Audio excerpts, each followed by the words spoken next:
오늘은 경찰이 불법 집회 혐의로 구속영장을 청구한 전광훈 목사님의 1,000만원짜리 강의를 일부 편집하여 아래에 게재합니다.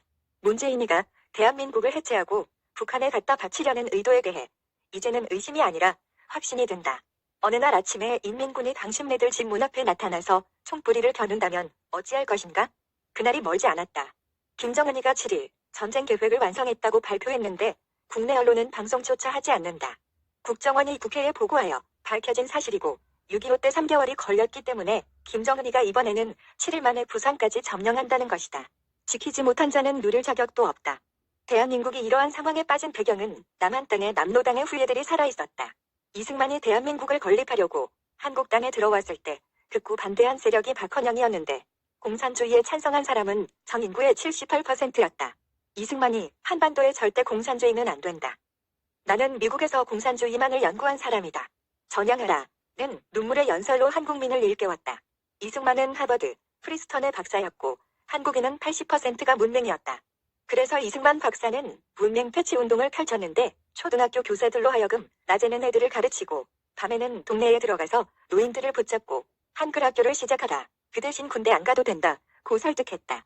이승만은 글을 읽을 줄 아는 국민에게는 세금을 걷지 않겠다. 하자. 이에 너도 나도 동참하여 한국인은 문맹에서 탈출했다. 국민들이 공산주의가 뭔지 사회주의가 뭔지 모르고 있으므로 이승만은 나라가 망했다. 빨갱이는 절대 안 된다. 며 국민들의 감상에 호소했다. 작금의 대한민국 사회와 같은 공산당의 나라였는데 당시 남로당들에게 넘어갔던 국민들이 하나 둘씩 돌아오기 시작했다. 2017년 최근에도 남한에 안약하던 남로당의 후예들과 빨갱이가 누구인지 아무도 몰랐다. 그러나 문재인이 대통령이 되자 남로당의 후예들이 공개적으로 모두 나타났고 스스로를 드러냈는데 남한 땅에 50만 명의 빨갱이가 있다. 나머지 4,950만 명은 자유 대한민국의 헌법을 인정하는 국민들이다. 예전 어질 적에 아버지가 황소를 붙들고 꽃두레를 주면 1톤 무게의 황소가 꼼짝을 못했다. 지금의 세계 10대 선진국, 무역다국인 자유대한민국이 옛날의 황소꼴과 같다. 겨우 50만 명의 주사파 좌익들이 국정원, 기무사, 법원, 국회, 청와대, 방송 언론까지 모두 장악하여 황소의 꽃두레를 쥐고 있어서 꼼짝 못하고 있는 것이다. 그러나 황소는 뿔이 있으므로 4,950만 명의 국민이 깨어나서 뿔로 들이박으면 주사파를 이긴다. 우리는 반드시 이긴다. 박헌영의 후예들은 그동안 간첩으로 숨어서 교리를 개발하고 있었다. 고려대 최장집 교수, 리영희, 백낙청 등의 좌파 빨갱이 교수들이 가르치는 핵심적인 한 문장 때문에 대한민국이 모두 사기를 당했다. 여러분의 자녀들이 학교에 가서 전교조 교사들에게 뭘 배우는지 아느냐? 모르니까 논리에 지는 것이고 몰라서 대한민국이 망한 것이다. 주사파를 깨고 대한민국을 살리는 중심 원리는 간단하다. 1945년 8월 6일에 히로시마와 나가사키의 원자폭탄이 터졌고 한반도가 해방된 이후에 자유대한민국은 둘 중에 하나를 선택해야 하는 갈림길에 섰다. 남한의 이승만을 따를 것이냐, 북한의 김일성을 따를 것이냐. 자유민주주의 이승만의 남한은 지금 세계 10대 강국이 되었고 공산주의 김일성은 거지가 되었다. 이게 결론이지만 전교조가 해방 전후의 역사를 비트는 논리는 해방이 되었을 때 우리끼리 잘 살게 놔두지 왜 오키나와의 미군이 한국에 들어왔느냐 이다.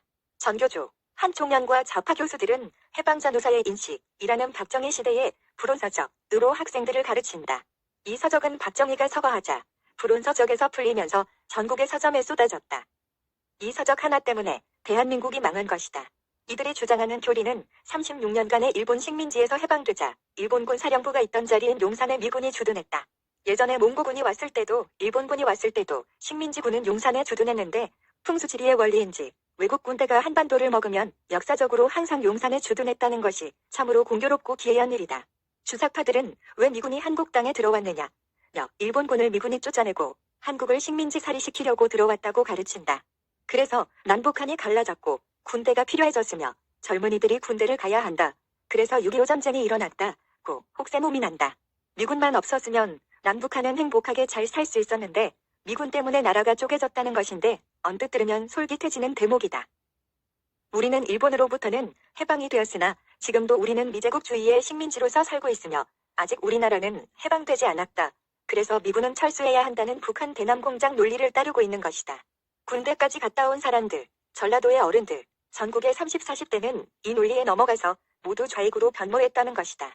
좌익의 논리를 요약하면 원자탄이 터졌다. 해방되었다.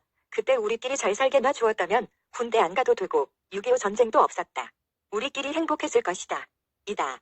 주사파들의 이런 교리를 깨고 우익이 반격할 논리는 미군이 한국에 왜 왔는가에 대한 진실을 파악하는 것이 중요하다.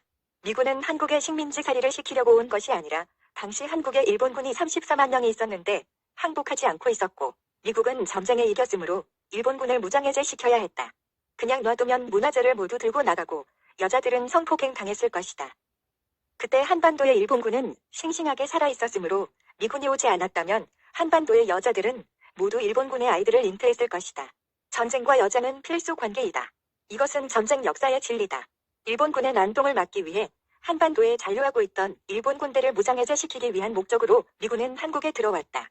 일본이 항복한 것은 본토가 원자탄을 맞았기 때문이었는데 당시 만주의 관동군 76만 명은 왜 항복하느냐며 천황을 죽이고 새로운 천황을 세워야 한다고 주장했다. 인류 역사상 처음으로 맞은 원자탄의 위력을 몰랐기에 살아있는 신처럼 섬기는 천황이 겨우 폭탄 2방에 항복하느냐며 반발하였다.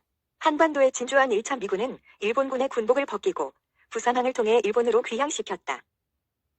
그 후 메가더의 부하인 하지 중장이 기왕 온 김에 나라를 세워주고 가겠다. 며 한국민에게 어떤 나라를 세워주기를 바라느냐 며 공산주의, 사회주의, 자유민주주의 중에 선택하라고 앙케이트 조사를 하자 무지한 한국민의 84%가 공산주의와 사회주의를 섞은 나라를 원한다고 대답하므로 하지 중장은 한국은 더 이상 지켜줄 가치가 없는 나라라며 미군을 철수하겠다고 미국에 보고하였고 에치스는 일본을 중심으로 방어한다며 미군은 모든 무기를 가지고 자진 철수하라고 지시하였다.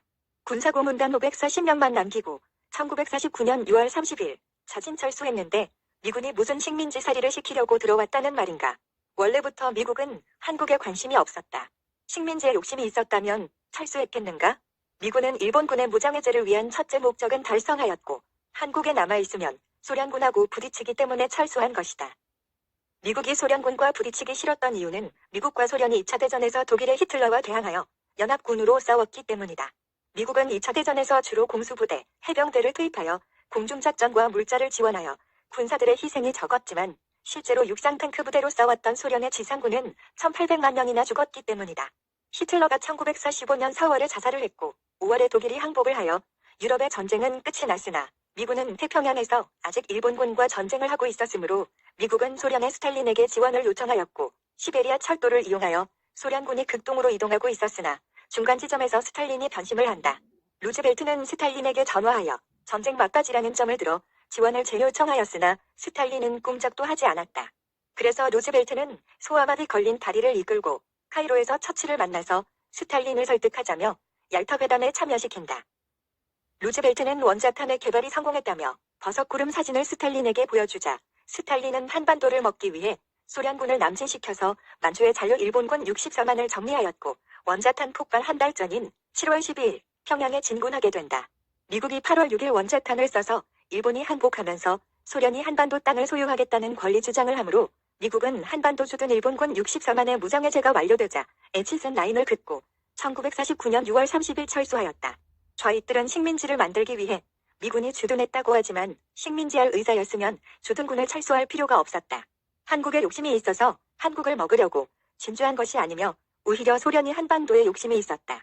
미군은 한반도를 소련에 인계했고 미군이 철수하자 1년 후에 6.25 전쟁이 터졌으므로 미군과 아무런 관련이 없다. 소련 스탈린과 중공의 모택동은 김일성에게 남한을 침공하라고 허락한다. 문재인은 미국을 나가게 하려고 지소미아를 파기하고 미군 철수를 종용하며 좌익들을 배후 조종하고 있는 것이다. 오늘날에도 미군이 떠난다면 한반도는 또 다시 전쟁에 휘말릴 것이다. 아래 박정희 대통령의 소름 끼치는 예언을 소개합니다. 동족상잔의 피비린내나는 6.25 전란을 겪은 지도 어언 70년을 헤아리게 되었다.